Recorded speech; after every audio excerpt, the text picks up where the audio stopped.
Comme à l'accoutumée, c'est le moment de suivre le journal présenté à langue française, dont voici d'abord les principaux titres. Lancement officiel de la première phase du projet de réhabilitation, extension et modernisation de l'aéroport international Mekion Dadaye ce mardi. À cette occasion, le président de la République du Burundi a tendu la main aux opérateurs économiques qui veulent investir dans le domaine de l'aviation. Le Conseil national des églises du Burundi, SNEB en sigle, appelle tous les chrétiens en âge de voter à répondre massivement aux prochaines élections afin de consolider la démocratie. Tout de suite, les détails.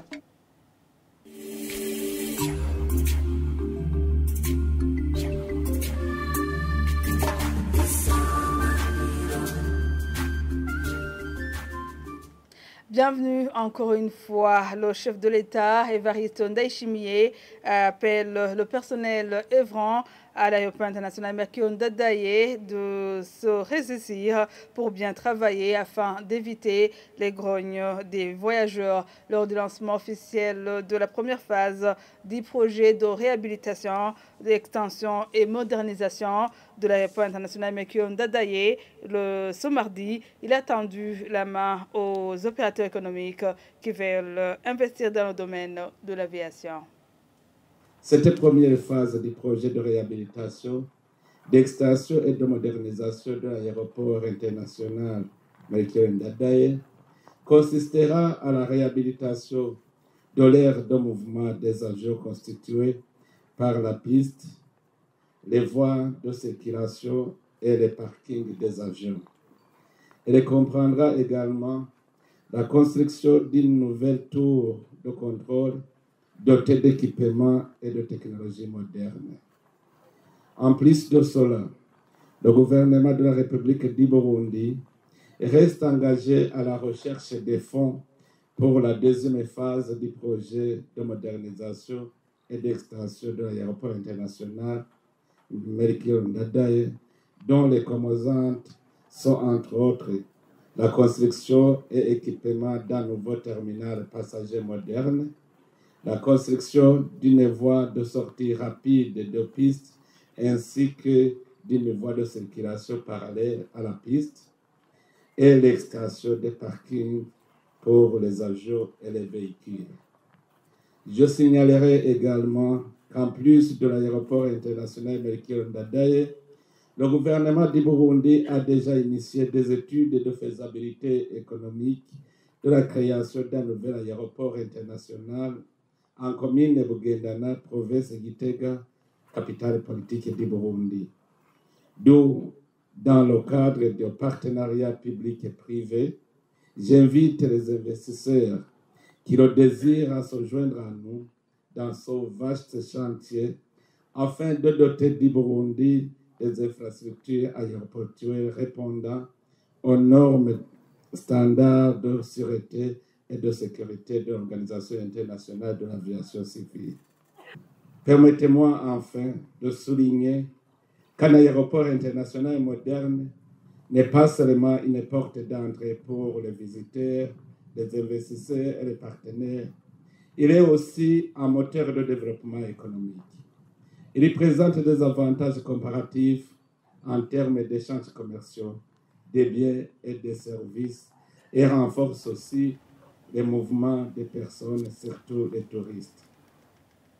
Page politique à présent, le parti CNL déplore un manque d'équité dans la mise en place des démembrements de la commission électorale indépendante CENI. Dans une déclaration sortie ce lundi, Léopold Hakizimana, secrétaire général de ce parti, a indiqué que son parti, en tant que deuxième force politique dans le pays, a reçu un quota insignifiant. Il demande à la CENI de les rétablir dans leurs droits puisqu'ils ont fait le recours. Le parti CNL n'a reçu que 5 membres sur 52 et au niveau de ceci, le parti CNL a reçu 24 membres sur 294. Nous trouvons que ces quotas sont insuffisants pour le parti CNL qui est suffisamment implanté sur tout le territoire national Nous voudrions donc montrer que le quota attribué au parti CNL est vraiment insuffisant. Au niveau des CEPI, nous déplorons que le parti CNL n'a été nulle part dans la direction des CEPI. Au niveau des CECI, non seulement le CNL n'a pas eu du nombre qu'il souhaitait au niveau des membres, encore moins au niveau de la direction des CECI. Normalement, le principe, c'est d'intégrer tous les partis politiques, surtout en tenant compte de leur installation, de leur proportionnalité dans la représentation au niveau national. Je dirais que le parti CNL quand même est connu. C'est un parti qui est représenté au niveau de l'Assemblée nationale. Vous savez qu'il a plus de 30 députés au Sénat. C'est un parti quand même qui est fortement implanté sur le territoire national. C'est pourquoi nous disons, comme nous sommes la deuxième force politique, c'est bien sûr les proclamations des résultats de la CENI de 2020, nous devrions être représentés suffisamment. Pourquoi? Parce que nous trouvons que le parti au pouvoir, que quelquefois se voit octroyer plus de membres et presque toute la direction des CEPI et des CECI sont données au parti au pouvoir. Nous déplorons ce manque d'équité. Nous venons de faire des recours dans toutes les provinces. Nous espérons que nos recours seront tenus en considération. Nous espérons que le parti CNL sera d'une façon ou d'une autre tenu en considération de sa représentation au niveau national. Et nous demandons nos militants effectivement de rester sereins et vigilants et de poursuivre les activités pour se préparer effectivement aux élections. Et le parti APDR est satisfait de 4 membres de son parti qui vont représenter cette formation politique dans les commissions électorales communales indépendantes. CECI, Gabriel Bandawitonde, président de ce parti, demande à tous les membres de la CECI de travailler dans la transparence pour que les résultats du vote soient appréciés par tout le monde. Pour nous, le parti APDR, nous disons satisfaits puisque la CENI est en train de suivre, de respecter le calendrier tel que présenté le jour de lancement des activités. Et une autre chose importante, c'est qu'aujourd'hui, les membres de CECI, ce sont des gens qui ont au moins des niveaux universitaires. Vous entendrez bien que ce sont des gens intellectuels qui sont capables de préparer l'élection avec des ontologies professionnelles, avec intellectualisme. Ce qui nous donne aussi espoir qu'on aura des gens capables de préparer des élections en toute tranquillité, en toute transparence. C'est vrai que le parti APDR a 4 membres, c'est peu par rapport aux 42 communes qu'on a présentées, les candidatures. Les partis sont égaux au niveau des lois, mais ne sont pas égaux au niveau des tailles. Oui, on a eu la chance de présenter les candidats à toutes les communes, mais peut-être qu'il y a les partis qui n'ont pas présenté les dossiers. C'est pourquoi peut-être tous les partis n'ont pas eu les membres au niveau de ceci. Mais aussi au niveau local, il y a beaucoup d'églises, il y a beaucoup des associations sans but lucratif, ceux qui ont gonflé les candidats. Mais dans l'ensemble, c'est que les partis devraient connaître qu'il est important des partis politiques ne sont pas avoir des membres d'ADCP, d'ACCC. L'important, c'est de répondre aux élections, de combattre pour avoir des postes politiques. Dans l'ensemble, on est satisfait de ce qui s'est passé. C'est pourquoi nous profitons de l'occasion de lancer un appel vibrant aux partis politiques, aux associations, ainsi qu'aux confessions religieuses, que pendant les élections, on devrait multiplier les observateurs pour suivre le déroulement des élections. C'est ce qui est important pour que les élections passent en transparence. Les membres de ceci mis en place devraient travailler dans toute indépendance.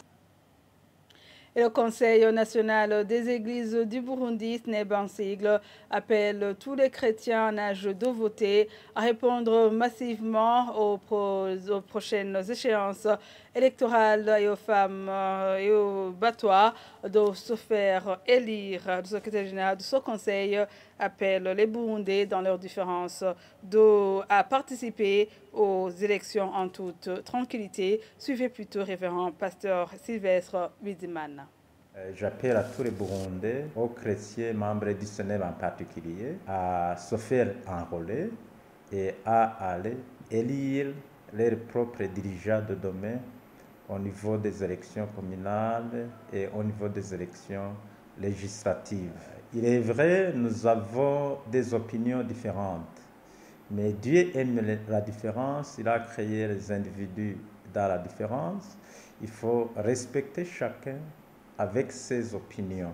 Je voudrais aussi encourager les femmes à aussi participer dans cette compétition pour qu'elles aussi elles puissent participer dans la gestion des affaires de ce pays, tout en demandant aussi aux partis politiques d'aligner les femmes dans les bonnes positions.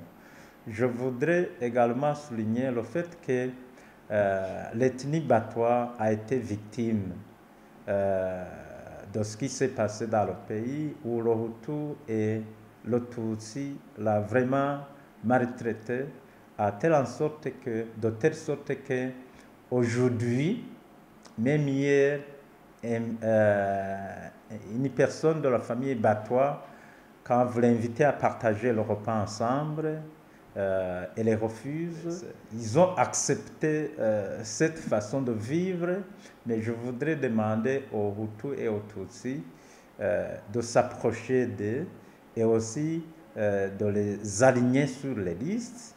Et je les encourage aussi à participer aussi dans la compétition, parce que ce bon pays que Dieu nous a donné appartient non seulement aux Hutus et aux Tutsis, mais également aux Twa. Donc, tout le monde, en tant que les filles et fils de ce pays, doivent participer à la bonne gestion de ce pays. Je voudrais aussi demander aux commissions qui sont chargées des élections, notamment CENI, CEPI et CECI, d'être de bons arbitres, de mettre en avant la vérité des urnes, d'organiser les élections de telle sorte que, à la fin des élections, tout le monde puisse accepter le résultat des urnes. Et c'est sur ces propos que nous mettons un point final à ce journal. Merci à vous tous de l'avoir suivi.